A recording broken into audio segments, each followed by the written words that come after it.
Kĩharo-inĩ gĩa Gacarage mwena wa Kinyona gĩcigo-inĩ gĩa Kĩgumo nĩkuo timu ya Kinyona FC ĩronirie mbĩri timu ya Gacarage FC thutha wa kũmahũra mbaũ 2-1, nayo timu ya Gacarage Starlet ĩratandĩka timu ya Kinyona.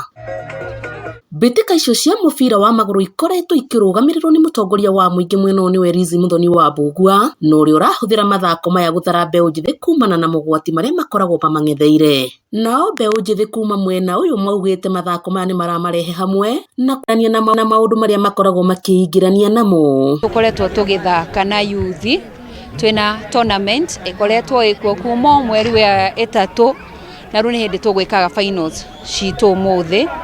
Nĩ mũbira ũkoretwo wĩ mwega tondũ nĩtũhotete gũcokanĩria mbeũ njĩthĩ, na hĩndĩ ĩrĩa covid yokire nĩ kwagire na mathĩna maingĩ ma ciana citũ, na rĩciria rĩakwa na tha iria ndaiguire nĩ kwenda kũnyitĩrĩra itũra rĩrĩa nyumĩte na itũra rĩrĩa njiarĩtwo na rĩrĩa rĩrĩ rĩa Kinyona, na ngĩona nĩ wega ndĩmanyitithanie na nĩgetha tũke kĩharo twaranĩrie na nĩgetha tũhote gũteithania. Oho mbeũ njĩthĩ maigĩte atĩ nĩmagĩa na gĩikaro gĩa kwaranĩria ũndũ ũrĩa ũmaheaga kanya ga kwĩitũrũra na haha mathĩna magakorwo magĩetherwo kĩhonia.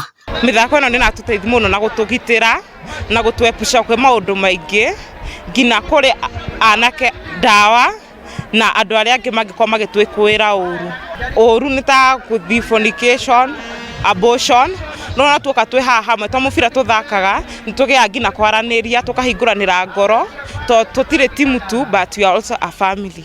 Liga ya gũtũ sponsor na mũbira nĩ ara sponsor ciana thukuru agacirĩhĩra school fees, nĩ sponsete andũ aingĩ na ndĩ ũmwe wao. Handũ-inĩ ha Kameme TV kuma mwena wa Kinyona gĩcigo-inĩ gĩa Kĩgumo gũkũ kaunti-inĩ ya Murang'a, rĩtwa rĩakwa nĩ Muthoni wa